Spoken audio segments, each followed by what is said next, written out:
Hello, everyone. Welcome to Common Ground's virtual event, Gamification, Understanding the Basics by Recore Consult. Today, we have Sufis with us to share the knowledge on this topic. Before we start off, allow me to share a little bit about Common Ground. Common Ground is one of the largest co-working space in Southeast Asia with a growing community, enabling more flexibility and greater networking opportunities. If you'd like to know more about Common Ground, please feel free to message me in the chat box. My name is Ruel, or you can just reach out to Common Ground in the chat box. Also, for Common Ground members attending this session, I would like to gently remind you to check your Common Ground app for weekly updates on our missions, and please do participate if you do have the time. Right now, I'll pass the time over to Sufis to continue with the session. All right, thanks, Roel. Good morning, everyone. Thanks for joining in this morning. It's a Monday morning, and usually Monday mornings are quite tough because it's either we're trying to get over the weekend, especially with the new found traffic jam that we have discovered. We've never had traffic jams in Malaysia before, so this is new to us, right? Just kidding. So obviously this is something that we're not that familiar, we're not that used to. It's been a while to traffic jams and whatnot. So hopefully you guys had a great weekend despite that. So today will be the first episode.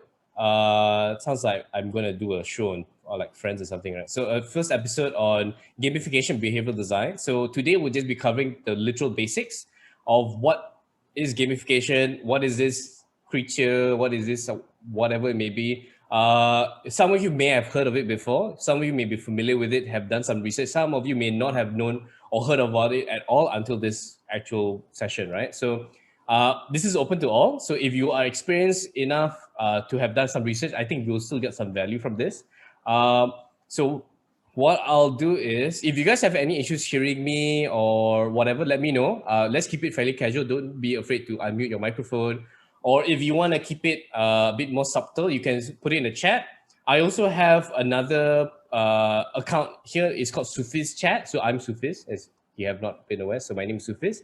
So I have one chat, with one account specifically just to receive chats. If you want to send a personal message, or you're a bit shy, you don't want people to know that you're saying anything, just send it to this chat. I will see it on another screen on my corner here. Okay. So I'm gonna just quickly share my screen. Okay. So you should see it right now. Anybody not seeing a screen that says episode 1 gamification? All good, yeah. Okay, so if you guys don't see it, just put it in the chat, put 0 if you don't see it, and then I will attend to it, okay? All right, so I'm assuming all can see because I don't see anything on the screen. So as I was saying, today we'll be covering the basics. So before we begin, some simple house rules, right? I encourage you to turn on your microphones unless you're not dressed appropriately, or if you're shy. Try to turn it on. It'll be nice to interact with people. You can keep your mic off, of course, so at least we can see your good-looking faces this morning. Get comfortable, make sure you're somewhere comfortable. Get something to drink. If you want some snacks, make sure that within reach. Very important, sustenance. Don't want you guys to starve. I know lunch is on the way, but still, you might want to have something to keep you guys occupied or stay attentive. Okay, if you guys are on your mobile phones, if you can switch over to computers, would be great. If not, it's okay. It's because there'll be some stuff that you can do here that will require a mobile device because you have to scan a QR code and then answer some stuff later. So if you're on your computer, then you're a good start already. If you're not, then you might want to consider switching over if you want to get a better experience. Otherwise, it's completely up to you. And last is for the chat, don't spam it with unnecessary stuff. Keep it to just questions, or if I ask any questions, you can answer in the chat as well. Okay, so no spamming. So that's pretty much it. So let's begin. So let me allow myself to introduce myself. So my name is Sufis. Just call me Sufis, of course. So this is how it looks like. So you can see that my video feed and the picture is aligned, so it's not imposter. So I'm a gamification behavioral design consultant. So if you've never heard of it, it's fine because nobody else has really heard of this before. It's basically a fairly uncommon thing to do in Malaysia. In Europe, it's a bit more common. Not very, but a lot more common than Malaysia. I'm probably one of the few who does this. So basically what I do is that I help companies inject gamification behavioral design in whatever they want to do, whether it's in their company structure, in the way they deal with employees, in the way they deal with customers, or how they interact with their product. I come in and make it more interesting, right? And we'll dive in deeper to understand what that means. So I'm also a co-founder of Rika Consult. So Rika Consult is a gamification behavior design consultancy that I've set up with my partner. So my partner is currently based in the US. She's Malaysian, but she's stuck in the US. Okay. I wouldn't say stuck lah. She willingly went to the US. Okay. I'm also a certified OCTALYSIS gamification practitioner. So OCTALYSIS is one of the frameworks in gamification. It's one of the most robust ones, if not the most robust ones. And I'm certified. There's about 130 people certified in this in the world currently, excuse me, right? So I'm one of the few. I've dealt with Fortune 500s, multinationals, local conglomerates, GLCs, SMEs, and also startups in terms of clientele. So quite a different scope or mix of different clients. I've also had the privilege of designing some programs or some solutions that have won awards locally and abroad in the field of gamification. Okay, I don't own them. I help companies build them, or I built them with companies I was employed with in the past. So I don't own anything that has won awards, just because it's not my focus. Affiliated with associations like GameFAQ, Gamification Confederation, which is international and based in Europe, Masaga, PLAYFUL, and GCOE, which is Gamification Code of Ethics. Again, you don't have to really care about all this. And I'm also a corporate trainer. So I accidentally fell into the training industry, accidentally, because it's a long story. Basically, I also do training programs, which I also share later if you guys are interested to also join training programs to basically learn more about gamification and how to use it, right? So without further ado, let's kick this off with some questions, right? So what do you guys want to gain or learn from this talk, right? Or you just here to just see like, oh, what's up? Who is this guy? What is this gamification? So I want to know what you guys want to learn or gain from this talk. So what you can do is that if you have your phones handy, just scan this QR code. Or if you're on your computers, just open your browser and go to slido.com and put in this code, hashtag V051. And I want you just put in like as many answers as you want. Like, what is it that you specifically want to learn or gain from this talk? It could be anything. It could be just curious. I don't know what gamification is. I don't know how to use it for, say, my business or for work or for my website or whatever it may be. So that once I know what those things are, as we go throughout this talk, I will emphasize on certain things so that you can catch those a bit more clearly. All right. So just take out your phone, scan this QR code. We've scanned a lot of QR codes in the past, obviously because of my Sejahtera and things like that. So just put in some stuff so at least you know. So we got one so far, two. So keep them coming. I think I'll leave this here for about maybe 1 minute. Again, this is so that I know what exactly you guys are in here for, and I can attend to this a bit more clearly, and I'll know like, okay, I should emphasize on this point, give you specific examples in this area and things like that, right? So general knowledge, understand how to apply for your online business, how to implement your product, okay? What is the purpose of gamification? How can you apply in board games? Okay, that's a great one. Application as well. Okay, any more? Let's give it another 10 seconds. If you're still typing, just say, wait, I'm still typing. You can just unmute your microphone and I will be patiently waiting for your answers. 5 seconds. Okay, we've got 8. General knowledge, application, Okay, great. All right. Message has been communicated. I'll keep this in mind. How to connect with your service. Okay. All right. Any more? Let's see if we can hit 10.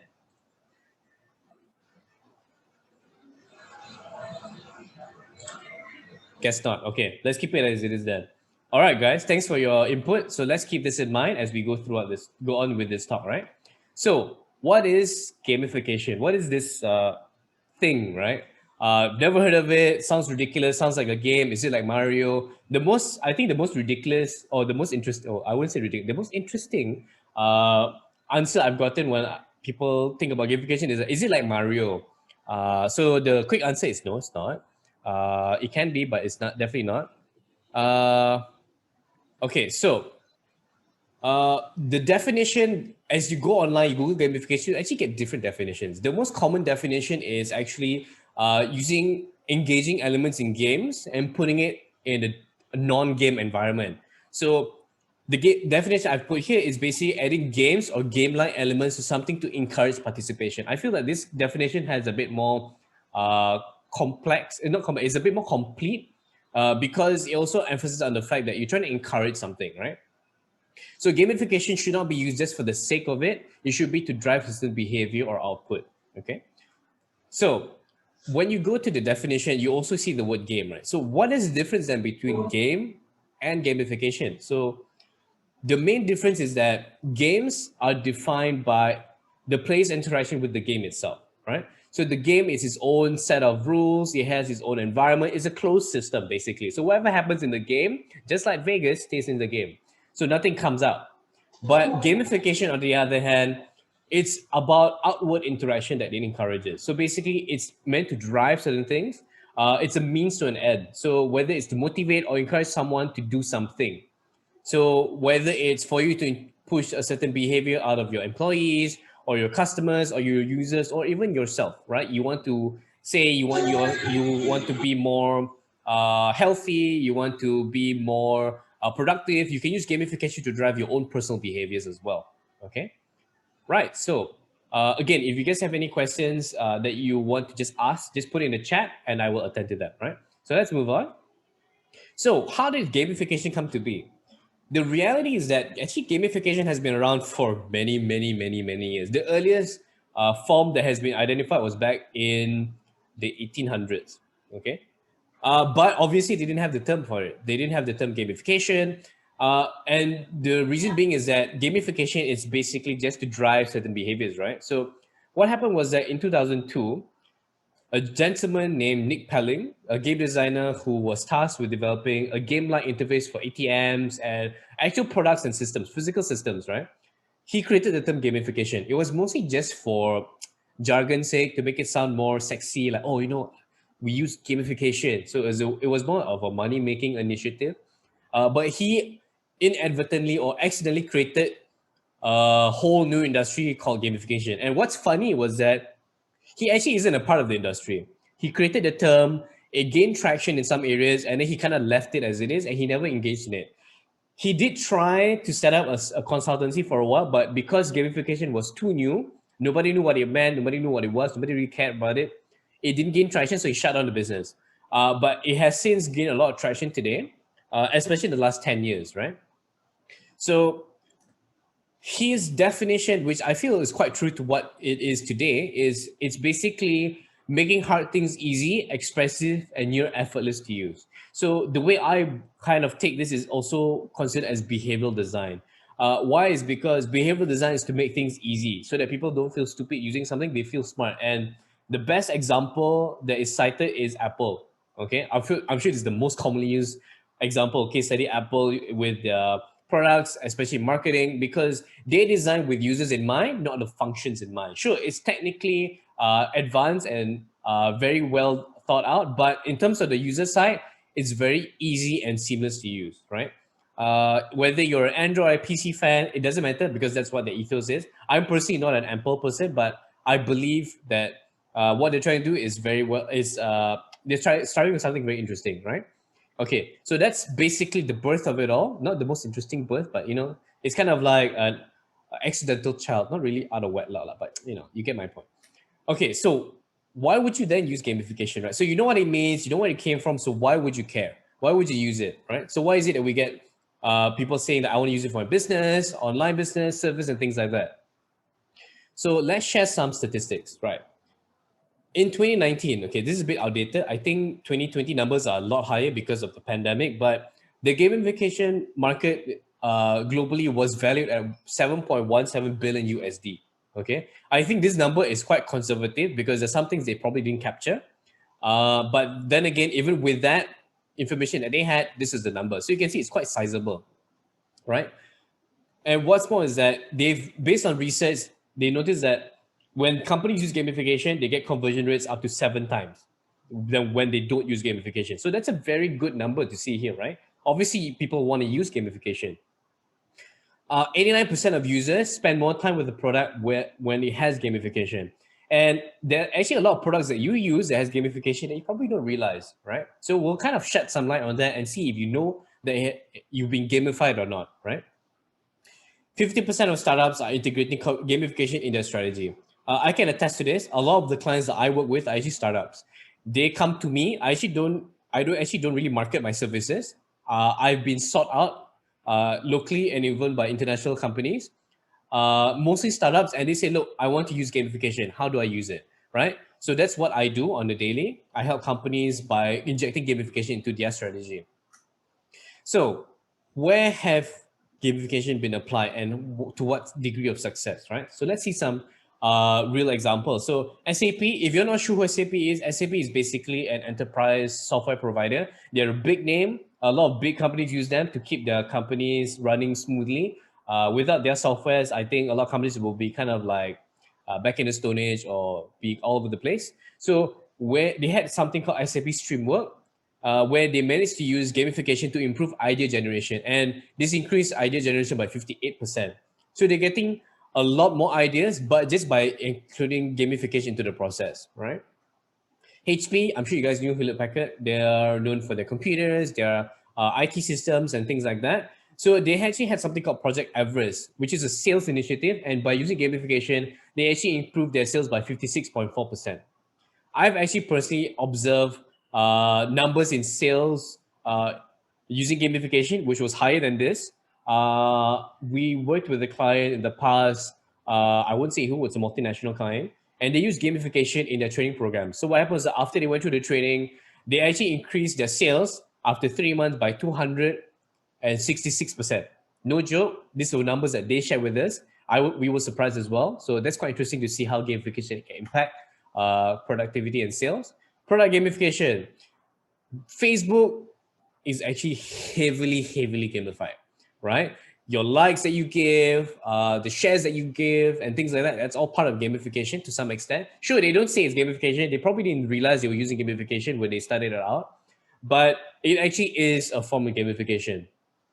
And you know how much time people spend on Facebook a day? Pre-pandemic was 58.5 minutes on average spent a day on Facebook.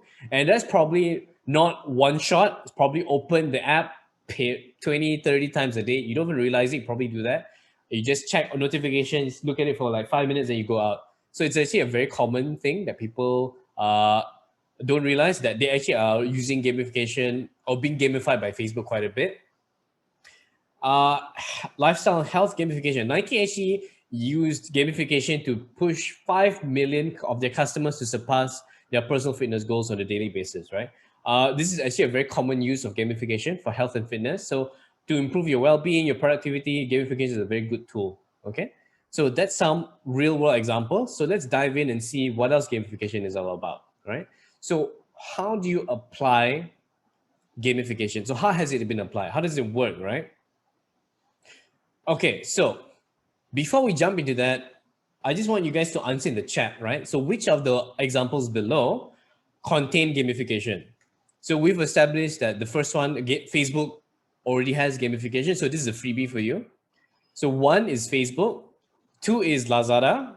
All right. So if you have been shopping online, which I think you guys have, just as I have as well, you'll notice that they have your 11, 12, 12. Actually, basically, they use every month for marketing excuse.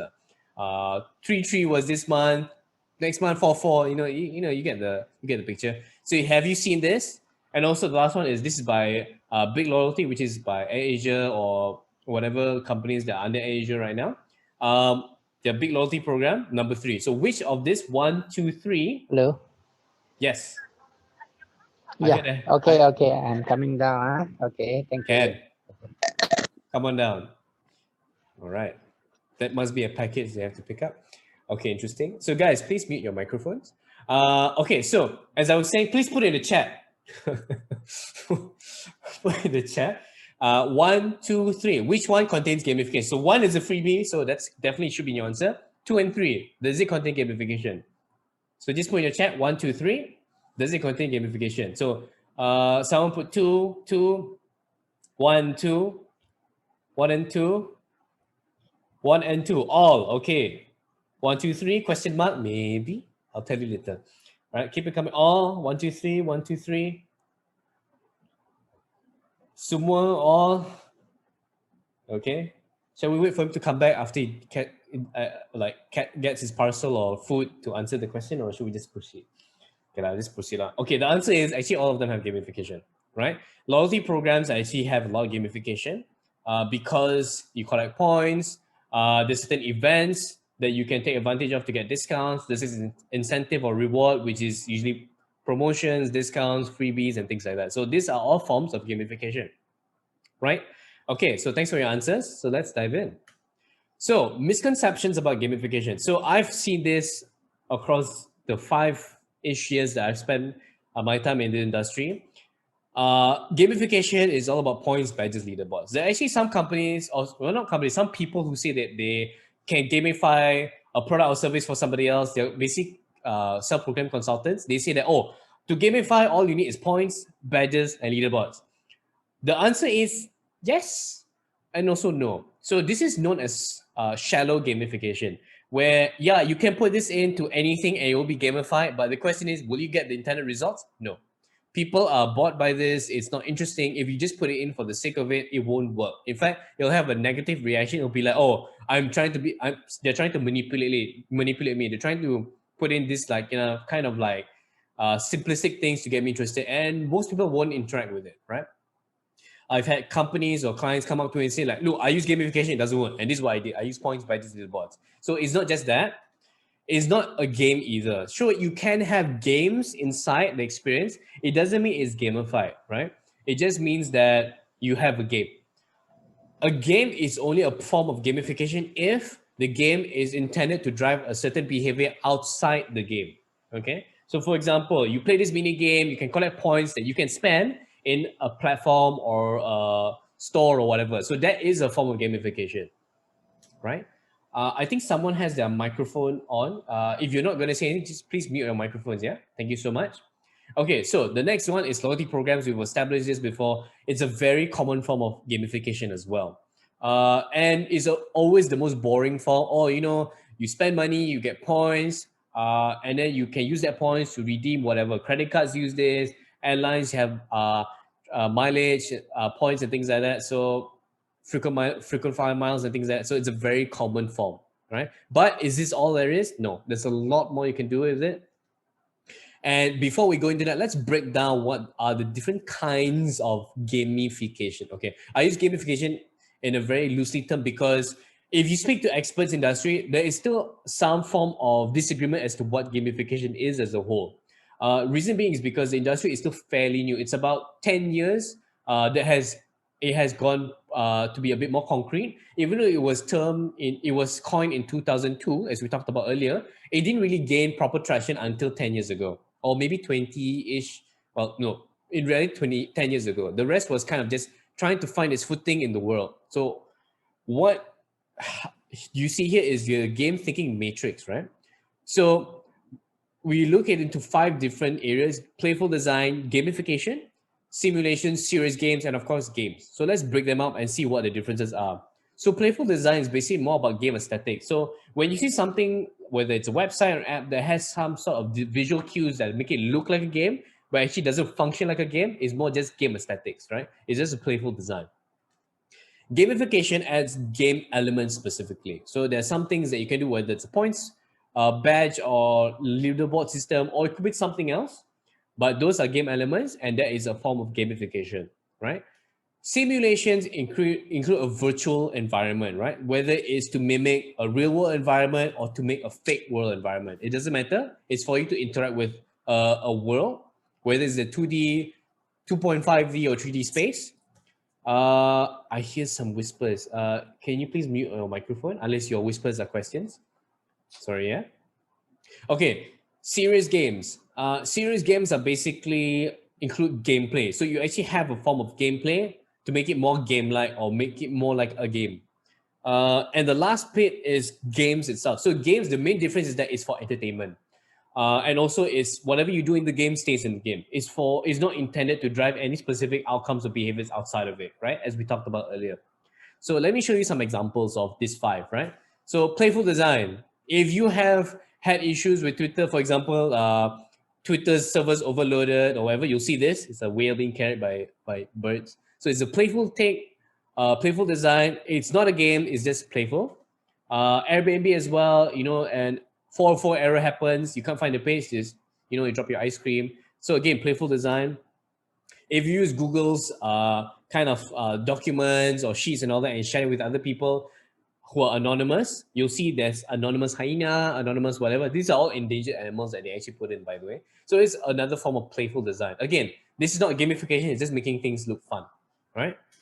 So gamification could be like Lazada's Shake It to Win. I don't think they do this anymore. At one point, a lot of companies did Shake to Win. Basically, whether it's shaking their phones to do something, whether it's for a bank or for an e-commerce store. I don't know how people drop their phones because of this. Maybe that's why they stopped doing it.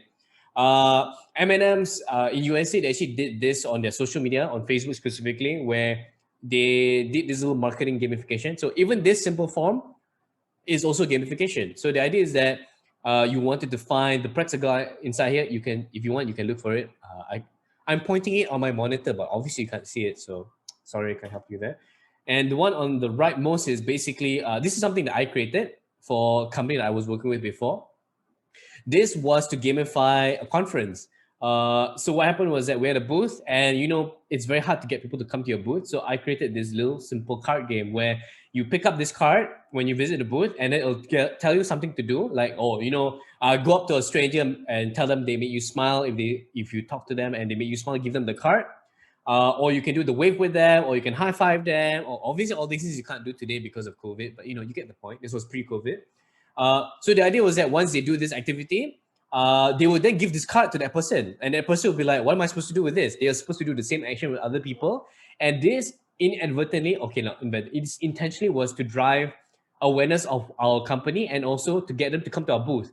And what happened was that throughout the conference, we had so many people visit our booth that the conference, the event organizers actually started taking photos and asking us what happened, what do you guys do?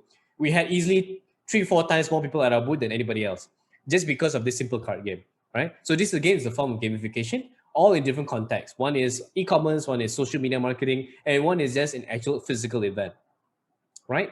So simulation, this is pretty straightforward. It could be a flight simulator, it could be a surgeon simulator. If you played some sort of simulator before, it will fall into this category. It's to just create a safe virtual event environment to mimic a real world environment, right? Especially for workplace, right? If you fly a plane for the first time, you probably wouldn't want to do on a real plane. Okay, you might crash. It's also very expensive, right? So serious games.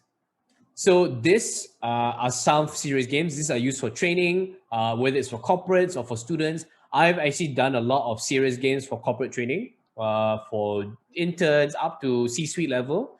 And it's a very interesting field to be in. It's the most common application of games professionally in Malaysia right now, right? If people talk about gamification in Malaysia, they always think about this. This is the first thing that comes to mind, right?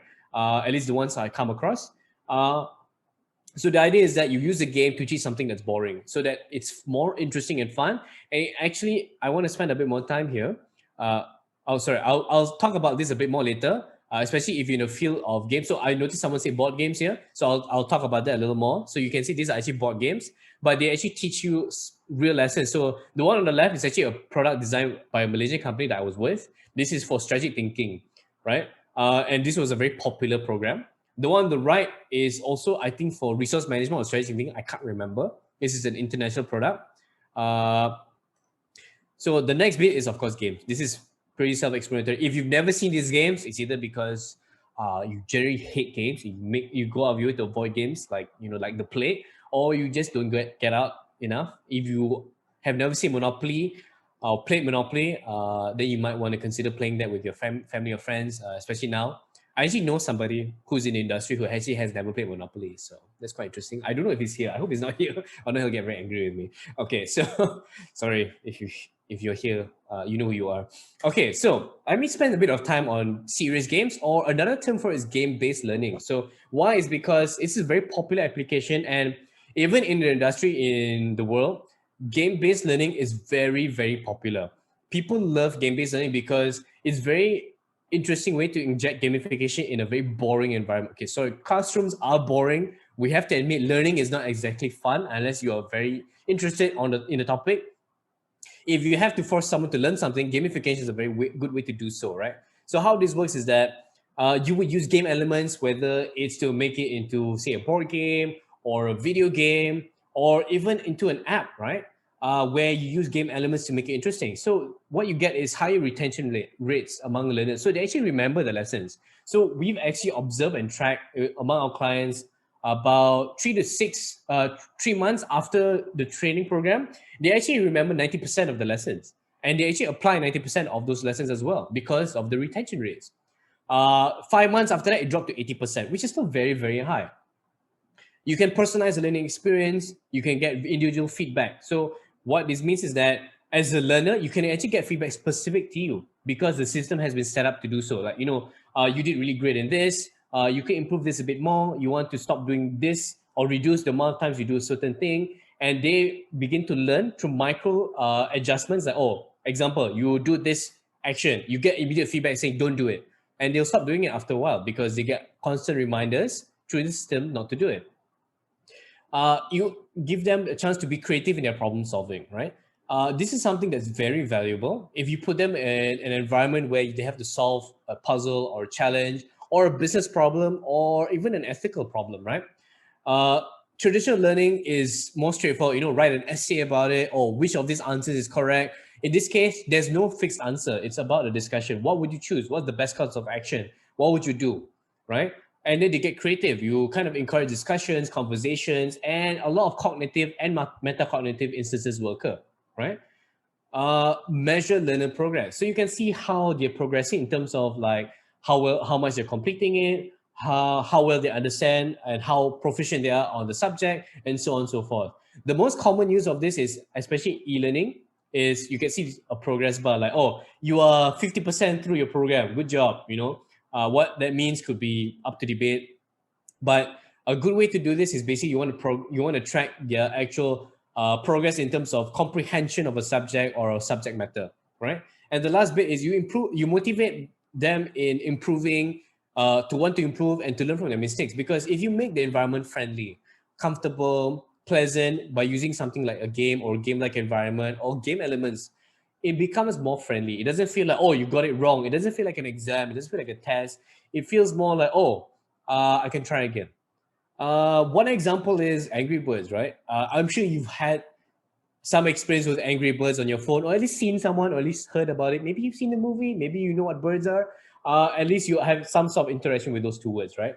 Maybe you've been angry before. Anyway, the idea with Angry Birds is that you start off very easy, right? It's like you just pull a slingshot, shoot the bird, and then it'll hit something, or you hit nothing, right? But the idea is that as you play the game, you get better at it, and it also gets harder. And because it gets harder and you improve, your proficiency in the game improves as well, right? Kind of like if you had a chart, it'll go up this way, right? And when you do this with learning, it's the same, right?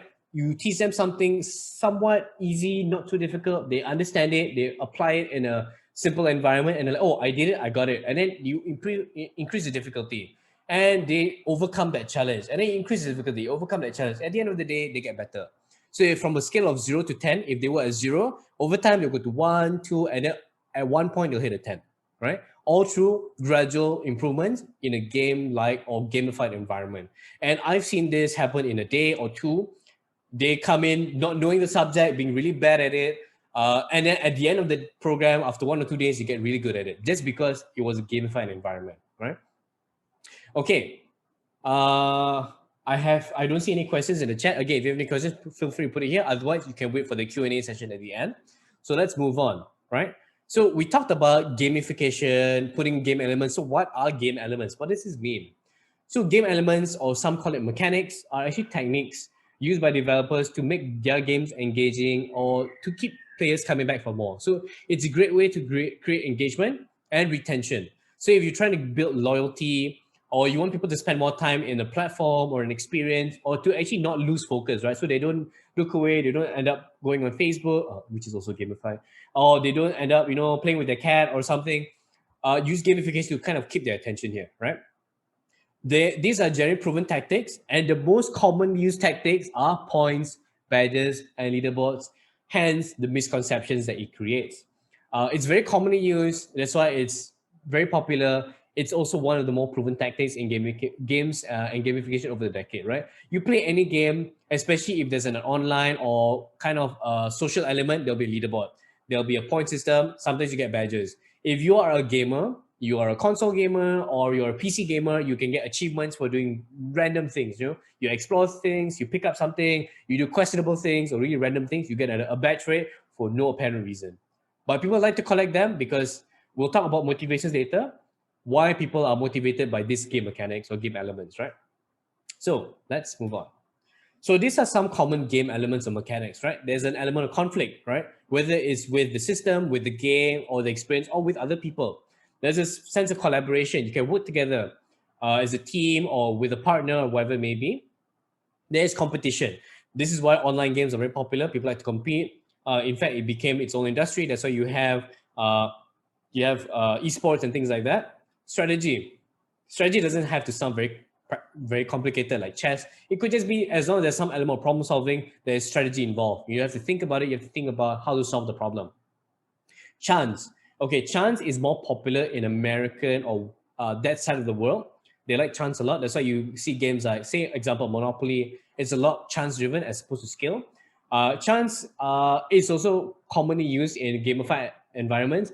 It's not encouraged because when you put too much emphasis on chance, people feel like, oh, it's not fair. I wasn't lucky, and then they'll get kind of discouraged. But you can use it sparingly. Aesthetics, we talked about gameful design earlier. Theme as well as also gameful design. Stories, sometimes you can put storytelling elements. Resources, there's a resource management aspect. You can collect things, spend things. There's a currency, there's the economy. There's time, you can earn and buy time, or there's a time limit. Rewards or scoring, you can earn rewards or you can earn points to contribute to the score. And also levels, right? Level 1, level 2, based on progress. So for example, say I'm sure you have used Grab, or maybe you know what Grab is. If you spend a lot of time on the app, you use their platform, you buy stuff, or you take Grab rides a lot, you collect points, and you can increase your levels, right? You will be a platinum member, or you'll be a gold member, whatever. So those are also forms of levels, which is also gamified, right? So the more you know, the more you realize that you can recognize gamification. So this is quite important because have you all seen the documentary, I can't remember, on Netflix? I think it was called Social Dilemma or something like that. Basically, it's about social networks, especially Facebook, Twitter and all that, how it was designed to kind of manipulate users so that they can get your data, so that they can basically trap you in the environment or the system. And they actually created a lot of controversy. People were talking about it, experts were talking about it. People were like, oh, I don't want to use Facebook anymore, and things like that. So this is important because that talks about the ethics of gamification, which is a very important aspect. So as I mentioned earlier, as I was introducing myself, I'm also part of the Gamification Code of Ethics, which is basically an oath of sorts to say that, look, we will not use gamification to manipulate people or to kind of trick people into doing certain things that they wouldn't want to do otherwise, right? So it's important to recognize what gamification is, because you want to look past the experience and know, like, okay, what is the point? What is the end goal? What are they trying to get out of me, right? Is it my data? Are they trying to get me to spend my money? Whatever it may be, right? And a good way to ask yourself is, would you perform these same things if it was not gamified, right? If you wouldn't do it because you feel uncomfortable, it feels unethical, you feel like you're being manipulated, then you probably want to get out of the experience because it's probably not safe for you. And because there's a difference between being motivated and being manipulated. So you want to know where you are. Facebook, there is some form of manipulation. I think it's a bit dramatized with that documentary, but you are being used as a product. You are the data, they're selling you to companies. And you might be okay with that, because if you get more relevant ads so that you can get more better consumer experience, then it's fine. If you look at it that way, if you're like, oh, I don't want my data to be collected, that's why I don't use WhatsApp anymore. WhatsApp, I use, say you use Telegram, whatever, then it's fine. If you are that kind of person, then you might want to be more careful and a bit more aware. So it's important to recognize gamification in whatever you experience, right? And we've talked about some examples here that you may or may not realize is gamified. Okay, so something to reflect on. So let's move on. So who actually uses gamification, right? So one question to ask yourself is, why is it that you like some games over others?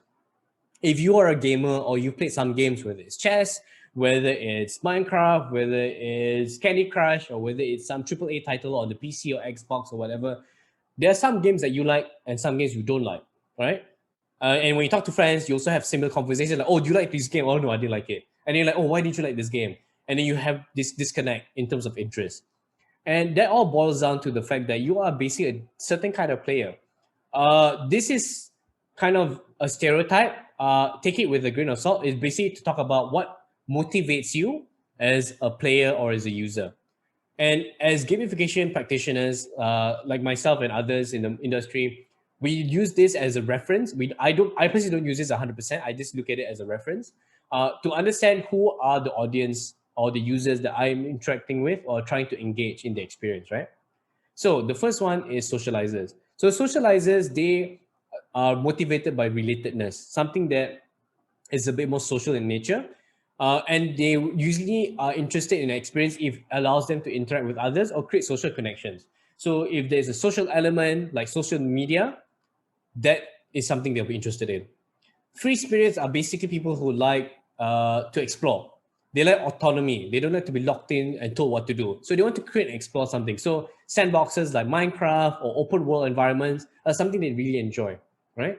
Achievers are basically people who are motivated by mastery. They want to be great at something. They want to improve a skill or learn a new skill so that they can be great at something because they want to overcome challenges, right? So this could be something that requires proficiency or skill building or even in learning, right? Philanthropists are basically people who like to give back, right? They are driven by purpose or meaning, something that's bigger than themselves, right? Or for other people. And they like to enrich the lives of others. One really good example is like Wikipedia. Wikipedia is actually free, right? It's free to use. People contribute data to it. And when it first came out, people thought it would be the most ridiculous thing ever. No one's going to contribute things and information from their free time or expertise to this. But surprise, surprise, it became the biggest encyclopedia in the world today. And if you put something, if you go to any Wikipedia page and you can edit it in and you can put a fake information, it will probably be corrected almost in the next 1 hour by somebody else you don't know in the world. And there's some people who contribute thousands of hours of their lives to Wikipedia for free, right? Okay, the next one is players. It's basically a kind of person who is driven by reward. They like extrinsic rewards. They want to collect things so that they can collect things for the sake of having it, right? Oh, I want to collect all these rewards. I want to get this free phone, for example. I want to get money or whatever it is. They're driven by rewards. And the last one, they're disruptors. So disruptors, you actually can't really create an experience for them. They're just there to kind of disrupt and kind of like sabotage the experience. So they like to force a change, sometimes positive, most often negative, right? So they are the outliers of the experience. They're very rare, but they do exist, okay? I've experienced them myself. No matter how good experience, they'll be there to kind of poke it and play devil's advocate or play, they basically don't want to play by the rules. They try to disrupt it as much as they can, okay? So let's move on. If you want to know what player type you are based on those 6 I mentioned above, you can actually scan this QR code and it will take you to a page where you can do a quiz. I won't give you time to do this. You can do this on your own time, but if you're interested, you can scan it now. It's quite interesting. I've tried it myself. I am a philanthropist. And what's funny is that philanthropists are actually more common for older people, like in the boomer age. I'm not a boomer. I'm not that young either, but I'm not that old. So, but I fall into the category. So again, it's not stereotyping. It's just, it is what it is. So if you guys are interested, you can scan it and then you can do the quiz. And if you have done the quiz and you have your player type, put it in the chat. We'll be curious to see what player type you are. Okay, so while you're doing that, let me talk a bit more about how behaviors are driven, right? So I think this is something you guys will be interested in. So how is it that people are encouraged to do certain things just because of the gamified experience? So for this, I'll be using BJ Fogg's behavior model. So obviously I don't own this. I'm not BJ Fogg. So this is a very commonly referenced behavior model. I use this quite a bit in my consultancy. So in my consultancy, I use a more robust framework, but I won't put it here. It will not have enough time to cover it. But for the sake of sharing or for the sake of understanding, I'll use this. So there's basically 3 elements that you need to trigger behavior. You need motivation, you need the ability, and you need a trigger. Right? So let's dive in. What does this 3 actually mean? So the idea is that when you have motivation, so you must motivate someone to do something. And if it's something difficult to do, you need a higher motivation. If it's very easy to do, then a low motivation is sufficient, right? Then they'll be willing to do it already. And ability is basically, they must be able to do it. So there are two ways to do it. It's either you teach them to do it and they build the skill, for example, like a training program or a learning experience. And the next one is you make it really, really easy to do. For example, it could be something they can easily click, something they can easily find. If it's very easy and seamless to do, then they have the ability to do it. And the next thing is triggers. So when you have a trigger, it will be a cue or a call to action for them to do that behavior, right? Just because they have the motivation, ability to do it, doesn't mean they'll go out of their way to actually carry out their behavior action. So it has to be something noticeable and actionable. That means it's a very clear call to action to click or go somewhere or do something, right? So one example is, say the behavior that Facebook wants you to have is to open the app. The motivation is maybe you have a sense of FOMO. FOMO is fear of missing out. Maybe because it's a social platform, it's very socially driven. You want to know like, oh, what's happening? What are my friends doing? What's happening in the world today? I don't want to be left out of the loop. I don't want to be out of the trends, right? If you have actually gone on a social media detox before, you'll realize that it's very hard sometimes because you're like, oh, what's happening? I don't know. I'm not in the loop. Is the world still alive? Are we still in the pandemic or whatever it may be, right? So you might feel the sense of FOMO.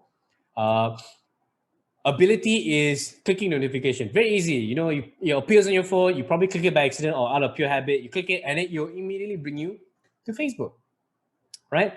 Because the notification as a trigger is there. Easy to click it. You'll be on Facebook and then you easily spend 60 minutes a day on average on Facebook every day. As we've talked about earlier, 58.5 minutes on average spent on Facebook as per 2018. And I guarantee you the number's a lot higher today. I don't have the numbers because I actually didn't check the statistics. So I'm very sorry. So basically, just because of this very simple mechanic, people have become addicted to Facebook, right? I'm sure most of you have Facebook. In fact, some of you I met on Facebook as well. And you guys have probably spent God number of hours of your life on Facebook, right? Okay, so the next one I introduce is called the OCTALYSIS framework. So this framework is actually very, very complex. I'm just showing you a glimpse of it. And this is basically talking about what motivates a person. So we talked about the player types earlier. And it kind of overlaps a little bit here because they are motivated by some core drives here. The reality is that us as people, we are motivated by some of these core drives, not just one. Unlikely you'll be motivated by all, but usually you'll be motivated by a mix of this, right? So out of these 8, the first one is epic meaning and calling, right? It is basically about doing something or believing in something that's greater than yourself, or you're chosen to do something. You're like, oh, you're the chosen one. Development accomplishment is about basically being able to progress, you develop skills or overcoming challenges, right? Sounds familiar, right? We talked about this earlier.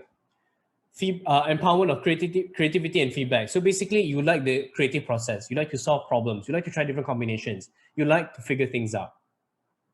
Ownership and possession. You feel like they own something, right? You collect things. You own something. It's mine. You know, these points are mine. My precious. You know, this is mine. I earned it. It's mine to keep. Social influence. Anything to do with people, whether it's mentorship, acceptance, competition, envy, whatever it is. Social. This is very common in social media. Scarcity and impatience, wanting something because you can't have it, you know, limited time, you have to get it only today, or there's only 10 of it left and things like that. This is a sense of scarcity. When you can't have something, humans want it more. It's just a very weird psychology that we have. Unpredictability and curiosity, you want to find out what happens next. You're curious, especially when you see a cliffhanger in your favorite show, what happens next, or you want to know what's going to happen with our political situation. You know, unpredictability, curiosity. Loss and avoidance, the avoidance of having something negative happening. So you do something to avoid this from happening, or you do whatever it takes so that you don't lose something. So a lot of experiences actually do this really well as well. For example, oh, you know, you have this promo code. You will expire if you don't use it today or now. So you're like, oh, I don't lose it. I'll use it now. So the difference between 6 and 8 is 6, you don't have it yet. You just have a limited chance to earn it or get it. 8 is you already have it, but you're gonna lose it if you don't do something, right? And humans, they don't like to lose things, right? There are a lot of psychological tests and studies out there where they tested the difference between these two. Even though the outcomes are the same, people responded more overwhelmingly to something where it involves them losing something, right? For example, I give you $100. If you don't do something, I will take the $100 away. As opposed to, if you do something, I'll give you the $100. The outcome is the same. You do this action to get $100. But the mindset is that one is I will earn it as opposed to I will lose it. And which one did they respond to the most? The fact that they will lose it. Okay. All right. So let's move on. I think, that's it. We're actually making pretty good time. It is 11:53 and we're at the Q&A already. So we've covered quite a bit of things here. We've talked about what is gamification, what are misconceptions, why would you use it, how would you use it, and who is it for, or who are the users of the experience, right? So we've covered quite a few bases. So now I think let's go to Q&A. And we have about 7 minutes on the clock, but I think if you guys want to spend more time, I'm still here. How would you do this? Oh, already someone has a question here. So if you scan the QR code or go to your browser and type in slido.com, put a hashtag and put hashtag or the number V051, you'll see there is a Q&A here. Put in your questions, or if you know you can't be fussed to do this, you can just put it in the chat or just unmute your microphone and put your questions here and I will answer them as well. So any questions that you may have about gamification or anything of the sort, put it here and I will answer them. So the first question is, how do you convince companies to take up gamification? Do companies typically know what they want out of gamification? Okay, this is a struggle that I personally experience on a daily. And from all I've experienced over the past, the best thing to do to overcome this is to just talk about the results, right? Talk about, okay, look, you know, if you use gamification, you get this. Companies have done this. If you are talking to a client who is in a specific industry or a certain field, give them examples that are from the same industry, especially if it's from their competitors. They will be more interested and then you want to know the results. If you talk to them about how it works, you will lose them because they don't understand.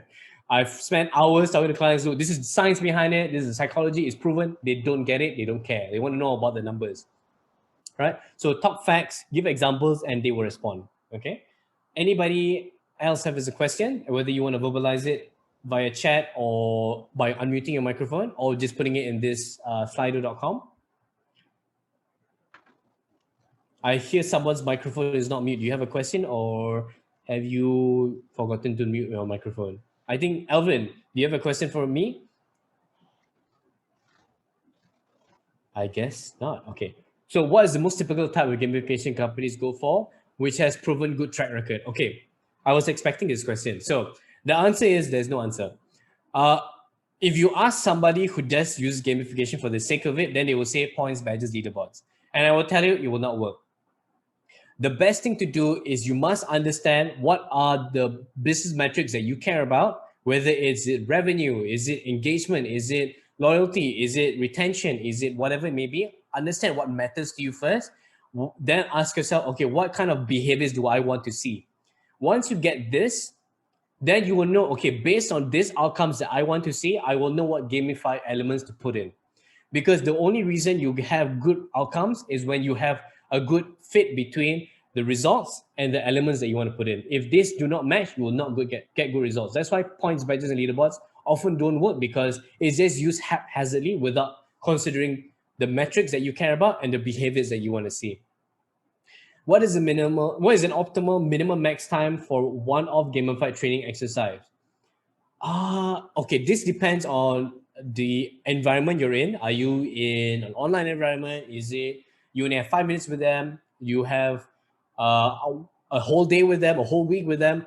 And also, most importantly, what are you trying to teach them, right? If you're trying to get them to learn or do something very simple, then you probably don't need that much time. Probably 5 minutes is more than sufficient. If you're trying to get them to learn something very difficult, you probably need at least 1-2 days, maybe a week. So the most complex things that I have to teach was strategic thinking. So I also have conducted training in strategy using gamification. And again, I've taught people from interns up to C-suite. And the typical time that we take to teach is at least 1 day. And sometimes even a day is not enough because the subject is quite complex. And when you ask yourself, strategy thinking, what about strategy? What are the theories that you use or the concepts that you use? So it all boils down to how complex the subject matter is and the content you want to teach versus the time that you have. If you have 5 minutes and you're trying to teach them rocket science, It's not going to happen now. No matter how great the game is, right? Sorry about that. If you have something very complex and you have a lot of time, then you have a good chance. If you have a lot of time and you have something simple to teach, then you might consider adding more things to teach as well. Otherwise, it'll be very boring, right? Because if you're trying to teach them how to press a button and you spend one day to do that, they probably will not be engaged because it's just a button. Unless you make it really interesting about how they press that one button, which will still be kind of predictable in the end. So what would you say is the simplest game which will bring about good engagement with the customers? Okay, so there's two things I need to clarify here is whether you want to actually create a game or use gamification. So this is a common misconception again. If you want to create a game, then you will create a game. You can create a mini game. Maybe a customer's going to store or go online on your store, they can play a game. Like Lazada does, you get to take care of your plants. I don't know, I don't play it because I feel that Lazada doesn't do gamification very well. They kind of just throw everything on the wall and see what sticks. I've observed them over the past few years. So some of them work, some of them don't. But so for example, you play a game and then it will get you points for you to use or discounts that you can use in the store, okay? Simplest game could be as simple as you do ABC and then you get something. And it all boils down to, again, what you want them to do. What does engagement mean to you? Is it spend more money, spend more time, buy more things, refer people to my store? And depending on the outcomes are, the outcomes that you care about, then you know what elements would be best optimized to achieve those results, okay? If you have a specific question for this, so whoever asks this question, you have a specific thing in mind, you can personally message me or you can contact me outside of this and I'll be happy to answer you a bit more specifically as well, okay? Or you can put it here and I can answer it as well. Any more questions? Yes. Anwar here. Hi. Sure. Yeah, I just have a question. So you mentioned that gamification is fairly new in Malaysia, right? And it's more established in Europe, for example. Correct me if I'm wrong. Yeah. So what would you say are the potential like areas or industries in Malaysia that is yet to embrace this gamification? Okay. But really has significant potential to grow if they do employ gamification. Yeah, that's fine. Okay, great question. Okay, so in my personal experience, after talking to all these companies over the past couple of years, so the most common application is in learning. Even then, it takes a bit of convincing. So you'll have either people who have heard about it but don't know what it is, who believe in it because they've done a lot of research and heard the good things about it, or who actually don't know what it is at all. So generally, if you are in the field of learning, it's a very good way to apply it's a very good place to apply gamification. So what I feel is, or the industries that could benefit from this more is product-based, whether it's online. So I actually have some companies who I work with that are actually using gamification to enrich their experience on their platforms, whether it's for events, whether it's for selling a product, whether it's an e-store. Some have approached me for MLM. I've said no because, again, the ethics of it all. Some have wanted to do it for fitness, health and fitness. This is a very good avenue as well. It's commonly used outside Malaysia, not so much in Malaysia. So I think that's a good place as well. Basically, as long as you're interacting with people, it's a really good place to put gamification because there are a lot of case studies and results out there to prove that it is actually a very good thing to use. Employee engagement is another one as well, right? I think someone has sent me a question as well. Okay, so sorry, just a notification from Common Ground. So we have about less than 10 minutes to go. Any more questions? I hope that answers your question, Anwar. Any more questions for me? Yes, no, shy. If you're shy, you can chat it, send the chat. Otherwise, we can talk about it. Are there any particular challenges in gamification with more senior corporate groups? Okay. Yes, because the problem because of the misconceptions, if they heard about gamification, they'll think it was very fluffy because of the misconceptions that we talked about before. If they haven't heard of it, they'll just immediately think it's just a game. So the main challenge is to educate them first and say, look, it's not about a game. Show them the results once again, the case studies or some examples, and say, look, people in your industry or your competitor has used it and they've gotten really good results. And you might want to consider use it in small ways first, see the results. And if you like what you see, then we can expand the application and put it in more areas, right? Okay, so, and this helps a lot with senior groups if they are just resistant to change. That is probably not because of gamification, they just don't like anything new. They like the old ways, old way is good way, I'm fine with my old ways. And they will probably have trouble innovating in the future. And that's probably something that is more deeply seated and something that they'll struggle with the long term. Okay, and I've seen customers, clients like that as well. And after a few years, they come back like, hey, we need gamification now. You're right. And, it just takes some time to get them to kind of open up to something new. I like to play board games. How can I apply passion into board gaming, into gamification? Okay, this is very commonly used. There's two ways you can go about this. The fastest way is if you have board games that you like, and there are lessons from it, you can actually use the games as it is to teach something. It works especially well with kids and maybe some adults. When it comes to adults, they might be more critical about it because, again, it's literally a game that you're using for a learning application. I've seen companies who revolve their business model around using tabletop games like Monopoly. Okay, Monopoly may not be the best example, me like Catan and things like that. European games are a bit better because they have less chance involved, less luck involved, and more strategy. So they are good for learning. Is it designed for learning though? Not really, but you can optimize it for learning by putting in debriefs or conversations in between. Or if you want, you can use your passion. If you're a game designer or board game designer, you can design a game with inspiration from games that you have played or you love to make it more about learning, right? Can you use it for other things from learning? You can, but it's not as effective because games tend to be more cognitive in nature. So you want to use that, especially board games. We're talking about board games, particularly, it's more cognitive in nature. So it's more translated to learning. If you want to use it, it's like, oh, you play this board game and then you can get free points or free discount in my store. You can, but board games typically don't take that long. They probably take a bit longer, like say half an hour, 20 minutes, 10 minutes. People don't want to spend that much time just to earn something simple, right? Would you say that game-based learning and gamification are mutually exclusive?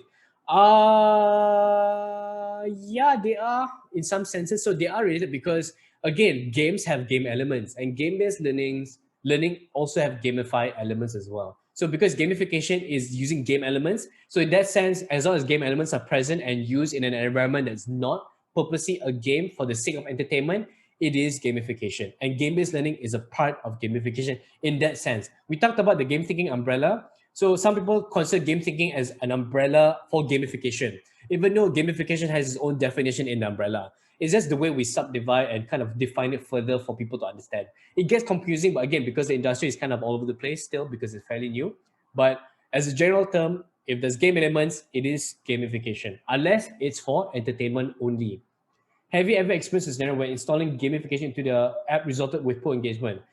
Yes, because of the most common is points, badges, and leaderboards. Again, we talked about this earlier, or at least some form of it. And the real reason is because they don't talk about the business metrics. They don't talk about the behavioral outcomes that they want to see. And because they skip this crucial step, they put elements for the sake of elements, right? Or I want to gamify my app. I put points, badges, leaderboards, something else.